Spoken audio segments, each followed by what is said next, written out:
కవిత పార్టీకి సంబంధించి రోజుకో ట్విస్ట్ అయితే కనబడుతుంది. మొదట ఏదైతే ఘనంగా అనౌన్స్ చేసిన రోజైతే తెలంగాణ రాష్ట్ర సేన అని చెప్పేసి, ఇప్పుడేమో తెలంగాణ రక్షణ సేన అని చెప్పేసి మళ్ళీ జాగృతికి సంబంధించి అనౌన్స్‌మెంట్ కూడా వస్తున్నాయి. సో, ఇదే అంశంపై మనతో మాట్లాడడానికి ఆహ్, పొలిటికల్ అనలిస్ట్ వి. ప్రకాష్ ఉన్నారు.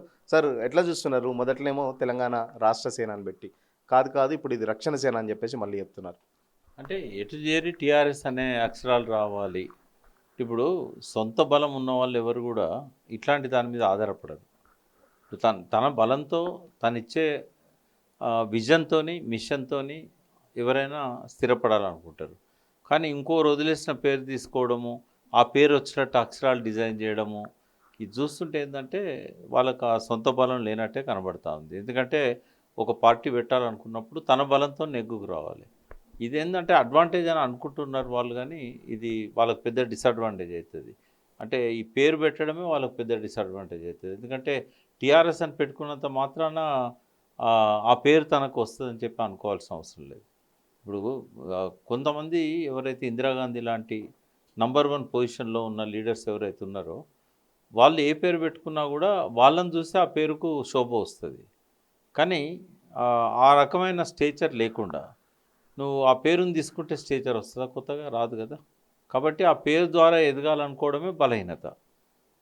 ఆమెకు జాగృతి నడిపిన అనుభవం ఉంది. ఆ పేరుతోనే పెట్టుకొనుంటే ఆమె రూట్స్ అందులో ఉన్నాయి. ఇప్పుడు తెలంగాణ అంటే కేసీఆర్ అంటారు. సరే జాగృతి అంటే అదివరకు జాగృతి అనేది ఆర్ఎస్ఎస్ పేపర్ అది. ఇప్పటికి గూడా ఉంది. కానీ ఈమె బతుకమ్మను ప్రమోట్ చేయడంలో తెలంగాణలో జాగృతి అంటే కవిత అనేది ఒక ఆహ్, ఉన్నది. అందరికి తెలిసిన పేరు. అటువంటప్పుడు జాగృతి పేరుతో పోతే కొంత ఆమెకు స్థిరత్వం వచ్చేది. ఇప్పుడు టీఆర్ఎస్ అనేసరికి నెగెటివ్ కామెంట్స్ ఫస్ట్ వస్తాయి. ఆమె బలం లేదన్నాక టీఆర్ఎస్ బలంతో కొట్లాడుతదా? అట్లా పేరు పెట్టుకుంటే అందరు సపోర్ట్ చేస్తారా? ఇట్లాంటి కామెంట్స్ వస్తాయి. అది ఒక మైనస్ పాయింట్ అని నేను అనుకుంటున్నా. ఆ పేరు పెట్టుకోవడమే ఒక మైనస్ పాయింట్. గుడ్ బిగినింగ్ ఉండాలి గానీ, ఈ రకంగా ఆ పేరు పెట్టుకోవడం వల్ల కొన్ని విమర్శలకు గురవ్వడం గానీ, దాని బలంతోని తను నెగ్గుకు రావాలనుకోవడం గానీ, ఇవి ఒక కొత్త రాజకీయ పార్టీ పెట్టుకునే వాళ్ళకు ఇదొక నెగెటివ్ అంటే వాతావరణాన్ని క్రియేట్ చేస్తదని నేనైతే అంటే అనుకుంటున్నా. టీఆర్ఎస్ ఎప్పుడైతే బీఆర్ఎస్‌గా మారిందో టీఆర్ఎస్‌తో దానికి సంబంధం లేదు. తెలంగాణ ఆత్మను కోల్పోయింది బీఆర్ఎస్ పార్టీ. మేము పెట్టుకుంటే వచ్చే ఇబ్బంది ఏంటని చెప్పేసి కూడా వాళ్ళు ప్రశ్నిస్తున్నారు. అది టీఆర్ఎస్ అని ఆహ్, వదిలేసినందుకు కొద్ది మందిలో ఒక ఫీలింగ్ వచ్చింది. అయ్యో! ఎందుకు వీళ్ళు తెలంగాణ అనే పదాన్ని వదిలేస్తున్నారు? అంటే భారత రాష్ట్ర సమితి అని పెట్టడంలో ఒక విజన్ ఉంది. కేసీఆర్ గారికి ఒక లక్ష్యం ఉంది. అంత మాత్రాన తెలంగాణను వదిలేస్తామని కాదు కదా! భారతదేశంలోనే తెలంగాణ ఉంది. కాకుంటే ఆ పేరును వదిలేయడం వల్ల ఈయనది ఐడెంటిటీ తెలంగాణతో ఉంది కదా! అది వదిలేసిండనే ఫీలింగ్ ఉంది. నేను ఎన్నికల్లో ఫెయిల్ అయిన తర్వాత అంటే ఎన్నికల్లో ఓడిపోయిన తర్వాత ప్రధానమైన కారణాలు ఓటమికి ఏంటి అని చూసినప్పుడు టాప్ 10 రీజన్స్‌లో ఇది లేదు. 27 రీజన్స్‌లల్లా ఇదుంది. అంటే మొత్తం 27 కారణాలున్నాయి కేసీఆర్ గారు ఓడిపోవడానికి. ఆ 27 కారణాలల్లా లాస్ట్‌లో ఉంటదిది. ఏది పేరు మార్చడం అనేది. పేరు మార్చినంత మాత్రాన ఓటేయమని చెప్పి ఎవరు అనలేదు. కన్‌ఫ్యూజ్ అయింది గూడా ఎవరు లేరు. ఎందుకంటే కారు గుర్తున్నది. కేసీఆర్ ముఖం ఉంది. ఆ పార్టీ నాయకత్వం ఉంది. చేసిన పనులున్నాయి.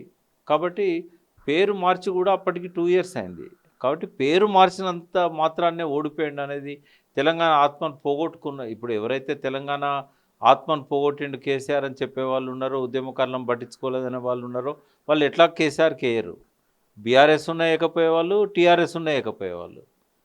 ఇది కావాలని చేసిన ప్రచారమే. నాకు తెలిసేందంటే, ఆ పేరు వదిలేసినందుకు బాధపడ్డ మాట వాస్తవం చాలామంది. ఇప్పుడు మళ్ళీ వస్తే బాగుండని గూడా ఆలోచిస్తున్న వాళ్ళు గూడా ఎక్కువ మందే ఉన్నారు. బట్ ఆ పార్టీ కూడా ట్రై చేస్తున్నది తన పేరు తను తెచ్చుకోవడానికి. అంటే రేపు అప్లికేషన్ పెడితే తెలంగాణ రాష్ట్ర సమితి పేరుతోనే వాళ్ళకొస్తది రికగ్నిషన్. ఎందుకంటే ఇప్పటికే అది ఫ్రీజ్ అయ్యి ఉన్నది. కాబట్టి వాళ్ళకిస్తారది.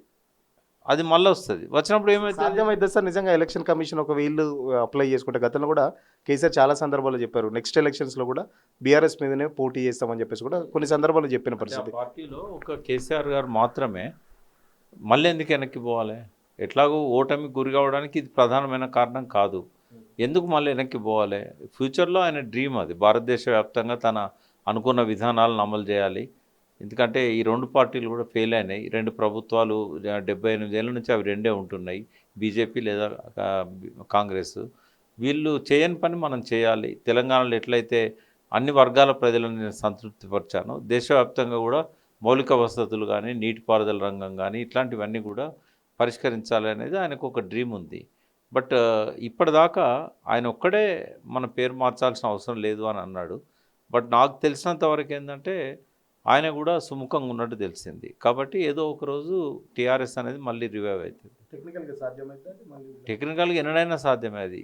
ఈ లాస్ట్ 2 ఇయర్స్లో కూడా కేసీఆర్ గారు ఎన్నికల్లో ఓడిపోయాక వారం రోజులకు అప్లికేషన్ పెట్టినా కూడా వాళ్ళకి ఇవ్వడానికి టెక్నికల్ అభ్యంతరం ఉండదు. ఇంకోరికి ఇవ్వాలంటే తెలంగాణ రాష్ట్ర సమితి పేరు మీద ఇంకోరికి ఇవ్వాలంటే చట్టపరమైన అభ్యంతరాలు లేవు, టెక్నికల్ అభ్యంతరాలు లేవు.